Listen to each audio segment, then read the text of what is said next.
Okay, so today we're going to talk about cross-site scripting. Cross-site scripting is one of the most effective attacks from attacker's perspective, but one of the overall top 10 threats to web applications.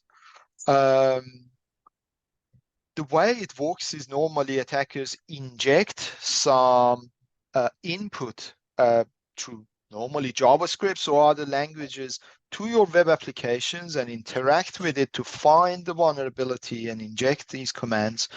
And that will give them a level of access to the data, to the application, and sometimes they can even go further and access the backend systems. The impact of such attacks could be severe in some cases where pretty much attacker can view information about anything pretty much that any authorized user can see.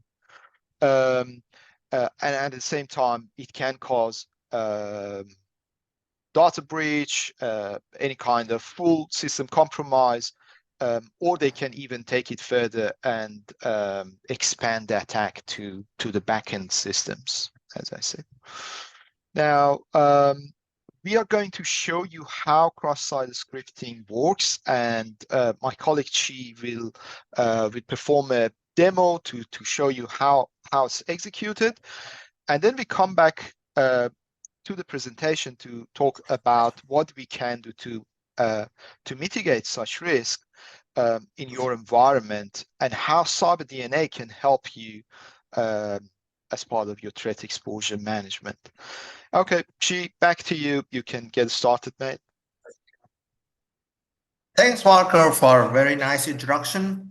So technically, there will be three phases for executing an cross-site scripting. First, we have to confirm if there is any cross-site scripting or not. So let me share my screen with the real demo. Yes, so I guess all of us can see the screen. So I have the target here. So like I said, there is 3 steps for executing cross-site scripting. First, we use some random special characters for realize is there any special character that allow to parse to the target to the backend. So let's go to the first step. So I'm gonna fire some random payload here for the search engine. And you can see there is some special character that can be allowed to parse to the backend. So we will back to the normal target. So as you can see, there is some special character that can parse to the backend. And then we go to the second step is confirming the cross-site scripting. So we can fire some random cross-site scripting in this step to confirm is it exists or not, or it's just some random mistake for the special characters or input validation. As you can see, the cross-site scripting exists and we can confirm it clearly here.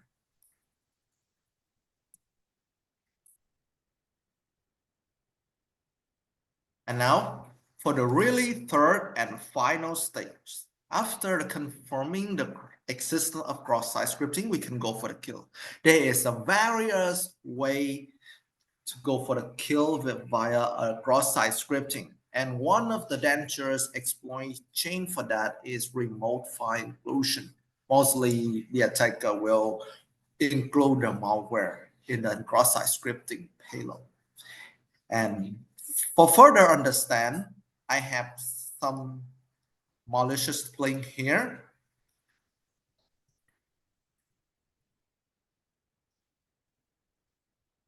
And you can see there is some malicious code, JavaScript code, with some maybe random GIF and random malware like this.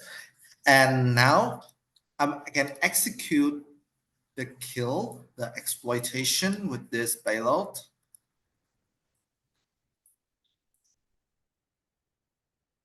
And let's see how it's happened.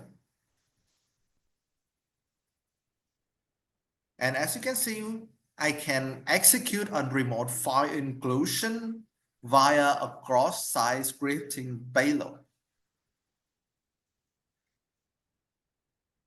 Is one of the most favorite exploitation for cross-site scripting. Excellent.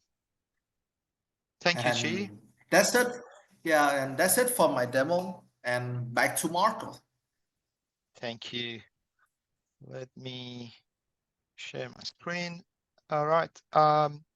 So now I think it makes sense to talk about how we can mitigate such risks of cross-site scripting. Obviously, one of the main points and starting points in risk mitigation is filtering the input to the application, because attackers have to interact with the web application. So if you filter what can go into the application and what cannot in a very descriptive way, that will definitely prevent such attacks. You also want to encode the data on output, so they cannot see what is the output of any injections, so they can guess something or gain information about how the application works. That's quite important. It is also recommended to use response headers, and ultimately it is about configuring your content security policy. Now, what we're going to do is we are going to talk in another video separately about content security policy and how it's done to prevent cross-site scripting. But in general, these 4 steps and these 4 actions will prevent attackers to abuse any kind of cross-site scripting vulnerabilities. Now, we at CyberDNA, we are proud that we have a solution that fits within any organization size or with any kind of requirements. Whether you have a WAF in place or you have some of the controlling solutions in place or not, we can bring the tools that you need, utilize your tools or add our tools, complement them, and find vulnerabilities and help you to fix them as we go forward. So in 3 different modes, whether it's fix only if you have the tools, find and fix if you need us to bring the tools and fix the vulnerabilities for you, or it's find only and you have the team so you can leverage your own team to fix it. Thank you for watching this video, and I appreciate your time.